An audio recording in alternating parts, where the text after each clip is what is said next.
একুশে পদকপ্রাপ্ত সাংবাদিক ও আমার দেশ পত্রিকার সম্পাদক মাহমুদুর রহমান বলেছেন, গণ অভ্যুত্থানের জুলাই ঘোষণাপত্র চূড়ান্ত করতে না পারা অন্তর্বর্তী সরকারের সবচেয়ে বড় ব্যর্থতা।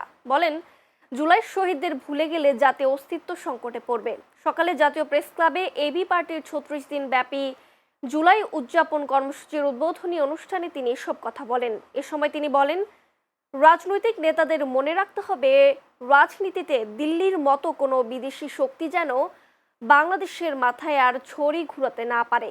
এবি পার্টির চেয়ারম্যান মুজিবুর রহমান মঞ্জুর সভাপতিত্বে অনুষ্ঠানের উদ্বোধন করেন শহীদ নাজমুল কাজীর স্ত্রী মারিয়া সুলতানা ও তার সন্তান আরিয়ানা কাজী।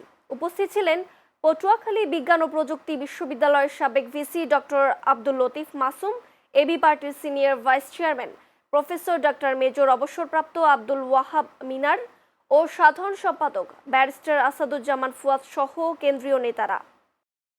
জুলাই শহীদদের ভুলে গেলে আমাদের তো অস্তিত্বই থাকবে না, জাতি হিসেবে আমরা অস্তিত্বহীন হয়ে পড়ব।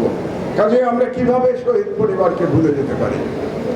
কিন্তু আমি মনে করি শহীদ পরিবারকে মনে রাখার সর্বোত্তম পন্থা হচ্ছে এমন একটি রাষ্ট্র নির্মাণ করা, যে রাষ্ট্রে আরেকটি ফ্যাসিবাদ যেন উঠে আসতে না পারে।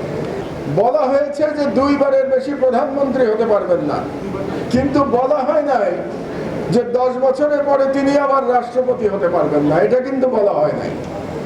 ক্যাচটা হচ্ছে রাশিয়ার মতো পুতিন এরকম একটা আইন করেছিল যে 2 বারের বেশি রাষ্ট্রপতি থাকতে পারবে না। তারপরে সে ক্ষমতা নিজের কাছে রাখবার জন্য সে করলো কি, 2 বার রাষ্ট্রপতি হওয়ার পরে সে 1 বার প্রধানমন্ত্রী হয়ে গেল। সুতরাং ক্ষমতা তার হাতেই থাকলো।